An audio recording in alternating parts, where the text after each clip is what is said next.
Alright, so I'm back. We're going to play some more. I'm already in Challenger and Champ 1, but I just wanted to make a video on the unit itself because after using it for the past week or so, I don't know. I'm actually not entirely sure if I enjoy playing with this unit. And I would love to get your opinions on this as well.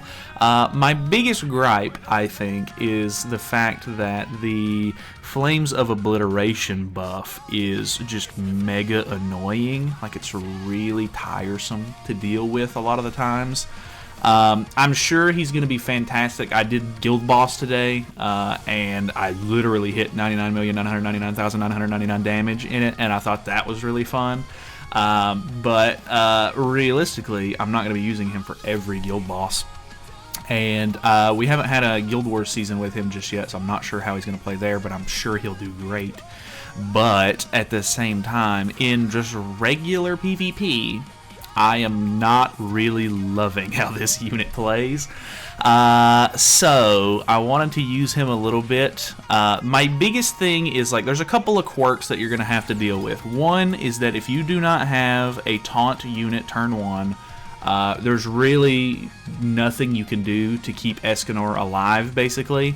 If you have Escanor and another decent damage dealer that can get through infinite space, the Merlin shield, turn 1, because it's one of those shields where it only deals basic stat damage while it's up.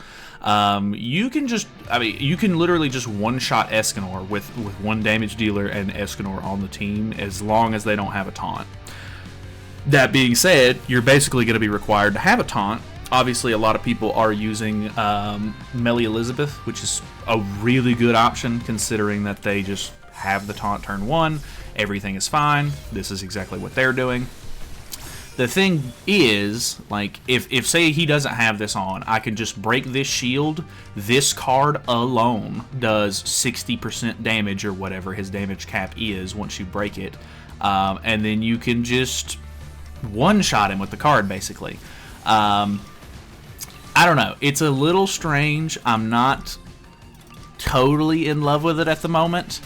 But, which this guy's shield is actually a little bit stronger than normal, but I don't know. There's been a lot of situations where I've been able to just kill Escanor's turn 1 if they don't have a taunt, and then on the other end of the spectrum, there's, you know, when they do have a taunt, it's just really annoying to play against. Oh, did I not use, or did he cleanse the buffs off? Did I not use my talent?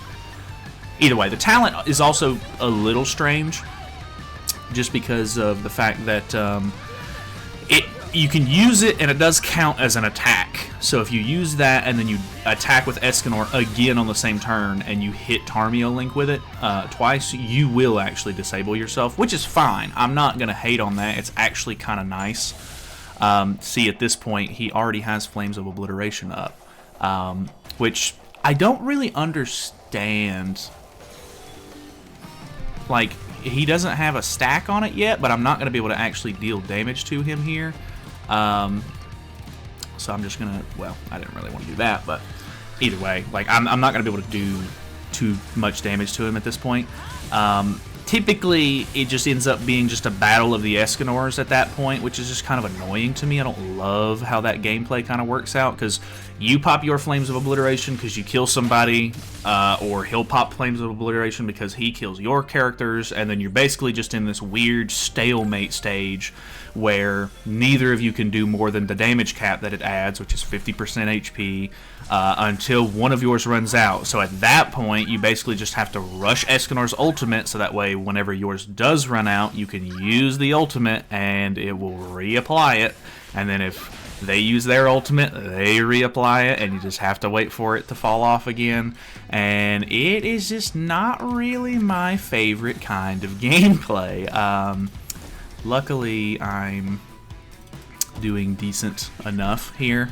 I do kind of like the fact that the talent removes buffs and stuff like that, but there's been a couple of situations where I'll go up against a Hell or something, and like the retrogression actually does proc on him. Sometimes I can get around it and it doesn't proc on him and it's fine. But I don't know, there's just a couple of like weird quirks with the way this unit works, and really for me specifically, this is obviously all personal opinion, I just don't really like the way that it plays. It just slows things down to a crawl at a certain point, and then it's just kind of boring. So, does this remove buffs? I don't think it does, which is going to be unfortunate because now, like I can go ahead and, I think I might as well just go ahead and use this. But I think it's going to pop retrogression, so we're just going to do this. Retrogression will fall off on her next turn. So we do that. He pops retro, so now he can't die. I'll just attack him because why not? We'll put damage reduction on ourselves.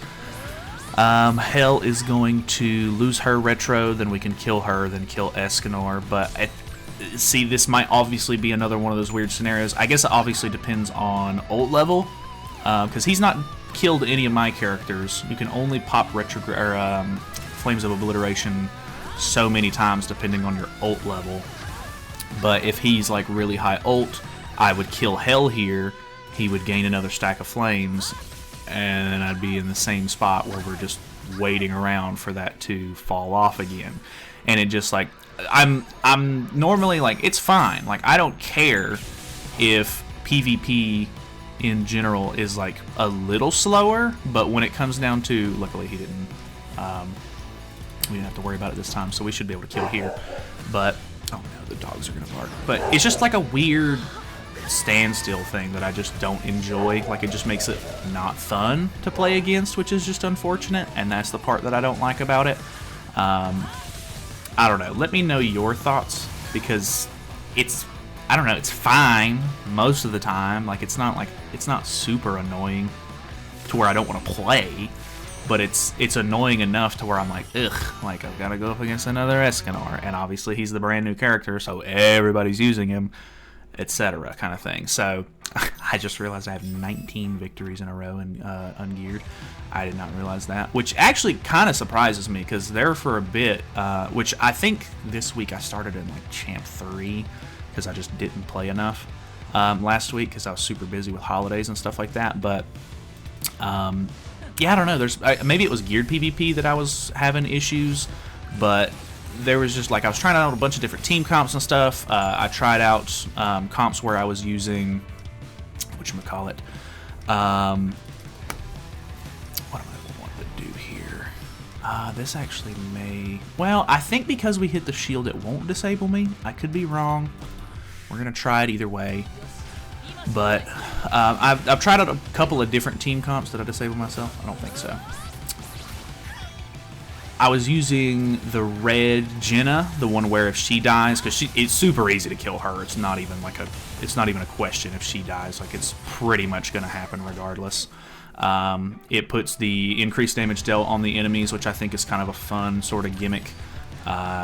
It's more of like a go second kind of comp, but it doesn't always work out great. And realistically, the problem is that Escanor does so much damage that I don't necessarily need the extra damage dealt from her passive most of the time. Like, Escanor is going to take care of it regardless, and it just ends up being a situation where I just lost a unit for... but that's the thing, is it doesn't matter if I lost the unit, because no teammate is realistically going to be able to survive against Escanor, which is the weird part. Like, it just doesn't really matter. So, let's do this. I don't know who had his Tarmio link on, but we may end up disabling ourselves here. Let's see. Because I can't deal more than 50% damage to him right now, so it doesn't matter. This is going to hit twice, but whatever. His flames is off right now. Mine is still on, so we should be in the clear. But who knows? Maybe he kills Lance here, which is probably going to end up killing her. Figures. That kind of sucks because it would have been nice to remove ultimate move gauge if needed, but that's one of the big things is I like running the mono, or it's Easton in the back, because I like controlling their ult gauges as much as possible, so that way I know that I can try to get mine to pop it to get another flame stack if I need to before they get it. So it just, I don't know, I'm trying to like foolproof it as much as possible, but I don't know. It's such a it's such an annoying buff to play against that I just don't enjoy it really. And it's because it's a gray buff, you can't do anything about it. I would love for it to be a blue buff, but obviously with his talent and everything being, you know, removes buffs and stuff, that obviously would get countered pretty much immediately by the unit itself. Unfortunately, we're not going up against any non-taunt teams, which is kind of unfortunate. I wanted to show you guys. But it's fine. It's fine. Let's do this. I can probably end up getting rid of Meliodas, but I don't know. I just kind of wanted to get you guys' opinion on it because I've been playing with the unit obviously all week. I've been doing a lot of my PvP and stuff with them, and they're really fun. I do really like the unit. I do wish it was a little bit more Escanor focused, I'll be honest. It feels like Merlin kind of steals the show here, but it's fine. I do like Merlin as well, so I'm not going to be super upset about it or anything. I did see leaks apparently where they were like contemplating still doing Meliodas for the New Year's unit, but then they were like, we'll just keep people on their toes kind of thing, just throw them off guard a little bit, and we'll release the Escanor Merlin, which is fine. That's fine. I enjoy a good little mix-up from time to time. It's a little stale when it's super predictable like that. So completely fine in my books. I do think that the Escanor Merlin unit's really cool, especially design-wise and everything. Like this is the Escanor that I like. I don't like the really bulky, the one Escanor, too big in my opinion. Don't love the way that he looks, but this one is very cool. This is maybe a little bit of an issue. Let's just do this to try to pop retro on Hell. Because we've already removed it off of her, we won't have to worry about it on Escanor at this point, and then I will just go ahead and do a little bit of ult removal on him, so that way we can try to keep him from getting his ultimate, but I think we'll be okay. Actually, mine is going to run out first here, so that actually may be an issue. And in a situation like that, I basically just have to rely on my AoE putting a strong enough shield on to where he's not actually going to be able to deal too much damage to me, which is probably not going to happen. So we can get our ult here. Problem is he still has 2 units on the field, and I can't kill Escanor and I can't kill Hell right here, so he's going to be able to attack twice, which means that it's very likely, which I didn't even put the shield on, and I actually don't know why, but he's probably going to be able to kill me here because Escanor's so strong. So this is one of the situations that I was talking about where it's literally a battle of the buffs, like Flames of Obliteration. Just, I don't know, it just isn't great. It's not fun, but I don't know, as a unit, like, it's very thematic. It makes a lot of sense lore-wise for the unit because that's just the way that the you know, it plays out in the anime and stuff like that. Like, it's pretty true to character. I like that part because, you know, he's like on his final stand. He's going up against the big bad guy at the very end. So it's cool. I like when they can incorporate that kind of stuff into the unit, but unfortunately, sometimes it just doesn't really translate to a fun unit, which is the big problem. So we've already attacked once with that talent right there, so I do have to be aware that if I attack with any of the other characters right now, or if I attack again with Escanor, I'm going to disable him on a Tarmiel link. So I typically like to try to get rid of Aqua if possible, just because it's really annoying to have to deal with the revive and everything. So let's just do as much damage as we can to her. She's actually pretty tanky a lot of the times, but I think Escanor should have no problem.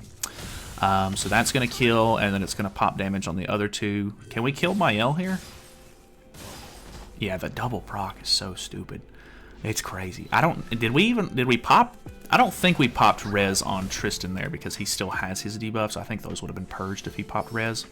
Now we have to deal with Melly Ellie having her taunt, which might not be a big issue. Problem is I'm not going to be able to click on Tristan. Like, I'm not actually going to be able to apply a single target to him, so that way I could hit with Lance, which is kind of unfortunate. So I don't have any single targets that'll actually deal anything, or do it anyway, because Darkness misses, which is fine. And honestly, this is another thing, is that like most of these other teams right now, they're a non-issue. Most of them cannot compete against this Escanor, which is, you know, that's pretty typical power creep a lot of the times with these units and stuff like that. It's been pretty good for the most part this year, but typically the New Year's unit is like a whole new level of power creep most of the time, and they are like a decent step above or have some sort of mechanic that makes it really hard to deal with. To the point to where most people are going to be running the new unit instead of running the other teams, which is a bit unfortunate because I do like when the meta is a little bit more spread out and a little bit more interesting. So I'm going to disable Escanor here, but I think we're fine and we should win regardless, because I don't think there's any chance that, one, he survives this. Oh, I forgot he's got that on. So we actually just mark him, which is fine. This, I don't know if he had res left on. Okay, he does. So this should still kill. I would imagine this is going to kill Ellie just fine. And then, yeah, I wasn't sure if I had already popped res on Tristan or not, but it was going to double proc on him. So that was fine. I do like a lot of the teammates you can run with the unit. I haven't tried any of the unknown comps yet, just because I'm not really super interested in those. I like humans more. And then I haven't really done much of the 7 Deadly Sins team either, just because I don't think there's great synergy. Like, there's not a great backliner for the Sins team unless I'm just missing something. Typically, I would use Infinity Merlin in the back slot for the Sins team, but because the new unit has a Merlin, obviously you can't do that. So I don't know, just a couple of like weird quirks that are kind of like turning me off to the unit a bit, which is unfortunate. But overall, still cool. I still like the design and everything. That's fine. And I mean, obviously there's other use cases for the unit outside of PvP specifically. But at the end of the day, it just, unfortunately, it's a little annoying to play with sometimes, which is unfortunate. So let's break this to put a thing on, and then I'm just going to do this. We're just going to full send it, because this will mark. This will take the shield off of the other 2 units, as well as do some decent damage here. I wish that if I killed there, it took the taunt off, which I don't think it does. I think he keeps the taunt turn 1. I could be wrong on that. I'm going to look like an idiot if it does. But then that's going to kill Deanne. Boom. Obviously, Escanor can't die, and now we've initiated the loop to where we're just going to have to wait, and then, you know, kill Escanor once we're able to, which is just, I don't know, it's just kind of boring, personally. Like, there's not a whole lot of strategy to it. It just, some of it just comes down to timing. It's just like, okay, is your buff going to run out first, or is his buff going to run out first? Do you have your ultimate to reapply your buff when you need to, or does he have his ultimate, etc.? And it just, I don't know, it's just a little mundane, a little not cool. So let's go ahead and pop this. I don't have any Escanor cards to get my buffs back regardless, so let's just try to kill Nanashi if possible, so that way he's down to 1 card use per turn, plus it's gonna end up taking off a 2 ultimate move gauge orbs from Escanor, because we have Easton in the back, which is kind of nice. So I mean, there's definitely some like interesting sort of like strategies as far as like the Escanor teams that you can come up with, which is fine. Like, there's a decent amount of like options. Like, you can run the unknown team, you can run the Sins team, you can run the human team. There's a lot of different characters in those categories, so there's like, obviously you got a decent amount of options, which is fine. But I don't know, at the end of the day, it's alright. It's alright. So let's go ahead and get our ultimate, and then I'm just going to remove an ultimate move gauge from him, so that way we don't have to worry about him getting his ultimate as much, which I think the only way he'd be able to get it with 3 orbs down is if he had like a double merge. So if he like, yeah, okay, so he wasn't able to get it. It's fine. He's going to kill Lance here, which is whatever. Like, it doesn't really matter to me. That's probably going to kill Easton. It was close. It was very close, actually. And then he doesn't have his buff. I have an ultimate in hand, so actually, this might kill. Okay, never mind. Sometimes I've literally seen that talent alone do insane damage. Like, it baffles me sometimes how much damage it does. And I used him obviously in Heroes Arena this week as well, and I literally just killed the Sins team that they have on the Challenger Tower. I just killed it with the talent alone. Didn't even use a card. It was just that. Killed them all. And I was like, wow. Like, all right. So, I don't know. Just an opinion piece, kind of. Just wanted to get your guys' opinion on it. I'm just interested to see how you guys are liking the unit. But, yeah, either way, thank you guys so much for watching. Interested to see what's coming out next. I think there's been some rumors and leaks about a new Transcendent Bond coming out. And that could be kind of cool, because honestly, I think Bond at this point has probably been the most neglected Sin out of the entire lineup. You could maybe argue Gother, but Gother has had some like very meta-defining units over the years. And really, like, Purgatory Bond obviously did have a really good run, and Transcendent Bond, like, he had a pretty good run. A little bit of drama about him, like how he worked and everything like that when he very first came out, and they've had to adjust him a little bit and this and that. But overall, like, I don't know. It's between him and Gother for me, at least. But either way, thank you guys so much for watching. I will see you guys later.